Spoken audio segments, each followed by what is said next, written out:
에이펙 정상회의를 통해서 인천의 미래를 열어가는 새로운 기회가 되는 것은 물론이고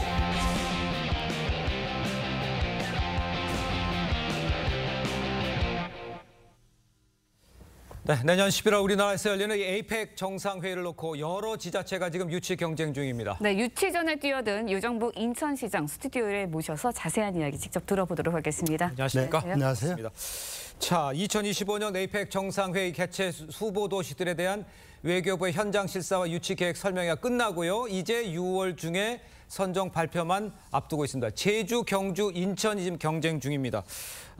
이 유치전에 뛰어든 배경, 뭐 때문에 뛰어드는지 먼저 말씀해 주세요. 네, 내년도에 열리게 될 에이펙 정상회의는 네. 한국을 비롯해서 미국, 일본, 네. 중국, 러시아 등 세계 경제의 60%에 해당되는 네. 주요 국가들의 정상과 또 경제 관료들을 6천여 명이 모이는 대규모 행사입니다. 네, 그렇죠. 이 행사를 꼭 성공시키고 또 대한민국의 국격을 네.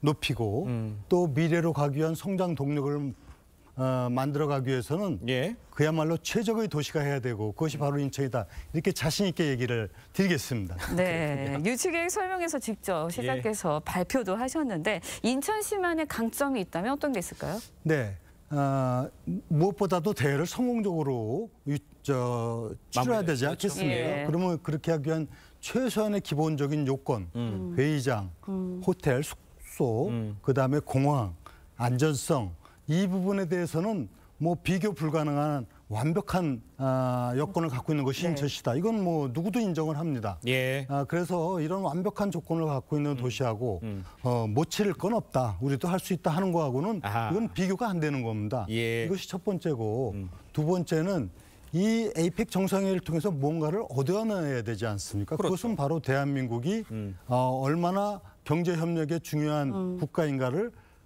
감동을 줄 수 있어야 예. 됩니다. 예. 바로 인천이 대표적인 도시입니다. 인천이 개항을 통해서 대한민국 근대화 산업화를 일으켰고 또 인천국제공항으로 글로벌 국가로서 예. 성장한 대표 도시를 보면서 어떻게 해서 대한민국이 이렇게 성장했는가를 인천을 통해서 알 수 있도록 하는 겁니다.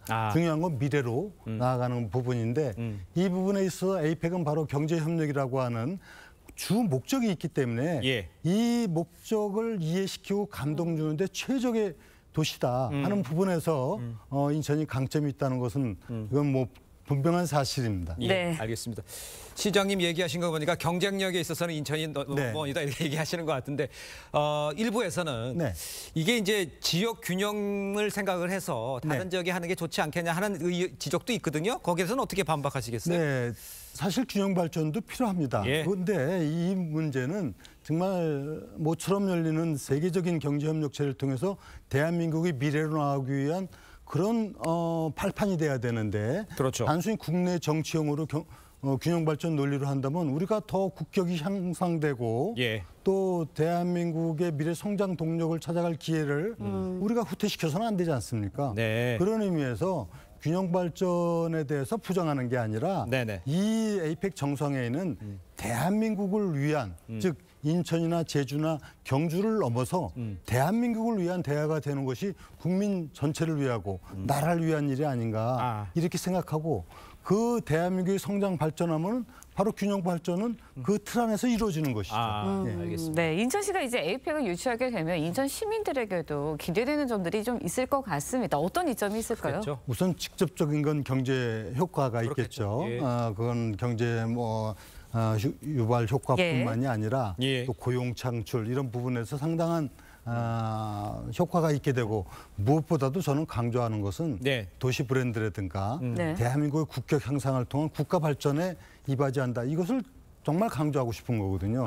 이게 단순하게 국내 정치용이라든가 국내 행사가 아니고 전 세계의 주요 정상들이 모이는 이 자리에서 대한민국의 미래를 보여줄 수 있는 대회가 돼야 된다는 측면에서 저는 예. 인천의 경제적 효과나 고용 창출 효과도 크지만은 네네. 정말 더 중요한 것은 대한민국이다. 이걸 좀 우리가 잊지 말아야 될 것 같습니다. 알겠습니다. 네. 근데 지금 에이펙 유치전에 나선 것뿐 아니라 지금 세계적인 이 그 자동차 경주대회죠. 네. F1 그랑프리도 지금 또 나서는 것 같아요. 네. 필요성 이런 거에 대해서는 어떻게 생각하십니까? 전망은 또 어떻고? 우리나라가 2030년대까지 큰 국제 스포츠 행사가 없습니다. 오. F1은 월드컵, 올림픽과 함께 세계 3대 스포츠라고 일컬어지고 있는데 이 대회가 유치되면은 이 또한 경제적인 효과는 말할 것도 없고 네. 국가의 가치 그리고 브랜드 가치 향상 이런 부분에 아주 큰 기여를 할 것으로 확신을 하고 인천이 바로 이 부분도 세계적인 공항을 갖고 있고 또 이게 도심 서킷이기 때문에 경기장 서킷이 아닙니다. 이 도심 서킷을 할 수 있는 곳은 대한민국의 인천이 거의 유일하다 이렇게 보고 있습니다. 네, 지금까지 이제 시정 현안에 대해서 이야기를 나눠봤고요. 이번에는 시장님도 삼선을 지내신 정치인이지 않으십니까? 그래서 정치권 현안도 짧게 이야기 나눠보도록 하겠습니다. 22대 국회 원구성 둘러싸고 여야 대치 너무 격렬하거든요. 네, 하실 말씀이 있다면 어떤 게 있을까요? 국민에게 희망을 줘야 되는데 그렇죠. 네. 정치를 보면서 국민들이 절망하고 있는 이 현실을 우리 정치권은 정말 받아들여야 됩니다. 그것이 뭐냐면 국회는 대화 타협의 장입니다. 만약에 다수당이 승자 독식의 원리에서 국회가 운영된다면 그러면 회의가 무슨 필요가 있겠습니까? 그래서 과거에 이런 문제에 대해서 여야가 합의 그리고 타협을 해서 원구성이 됐습니다. 근데 이번에 그것을 인정하지 않고 승자 독식 원리에서 운영이 법사위를 다 가져간다. 그렇게 되면은 이 대화가 실종될 우려가 있고 특히 입법 만능주의에 젖을 수가 있다. 그럼 모든 법을 다 다수 의결에 처리된다면은 그것은 정말 우리 국민에게도 정말 실망을 줄 것이고 특히 민주당에도 결코 좋지가 않다고 저는 판단합니다. 왜냐하면 모든 책임을 다 져야 되는 겁니다. 앞으로 국민은 어떻게 볼 것인가도 생각할 때 대화 타협의 장으로 국회가 되기를 정말 소망을 합니다. 알겠습니다. 국회에 대해서도 언급을 해주셨습니다만 에이펙 유치전에 나선 유정복 인천시장 모시고 이야기 나눠봤습니다. 고맙습니다. 고맙습니다. 네, 감사합니다.